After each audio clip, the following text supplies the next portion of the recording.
and the name of the continents are Africa, Antarctica, Asia, Australia, North America, and South America. So, the subcontinent means geographical unit which stand out distinctly from the rest of the continents. Got it? It means the medieval period is the period in between the ancient and modern periods.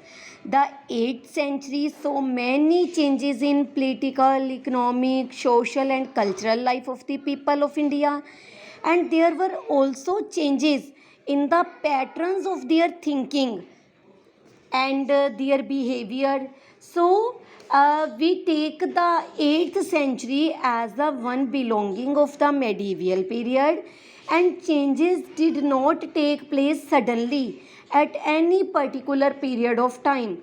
Some changes appeared earlier at some place and some quite later.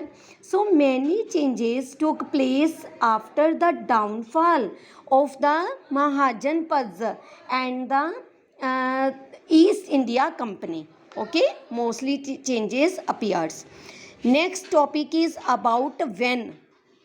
Although the history of every country in the world is divided into the three major parts. This sentence underlined with pencil. Our history is divided mainly in three parts: ancient, medieval, and modern period. Yet none of these periods starts and end with an definite date. It means a fixed date like a medieval period 8 to 18th century.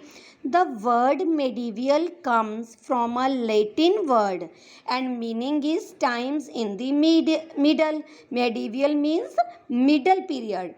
The different periods differ from country to country, as for example, the medieval or middle period in Europe extend from 500 Anno Domini to 1500 Anno Domini, and in our India the medieval period extend from 8th century to 18th century.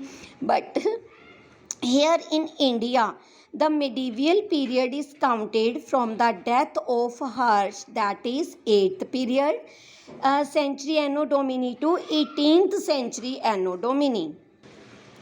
Thus, the medieval period in India lasted for about 1000 years.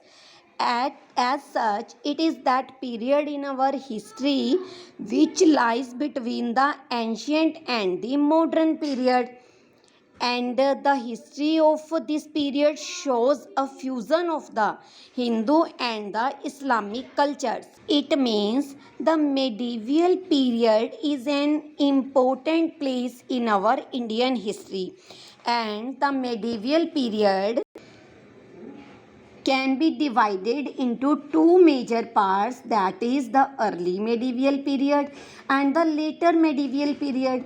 In early medieval period we have studied about the 8th century to 12th century, and in later medieval period we will study about the 13th century to 18th century Anno Domini.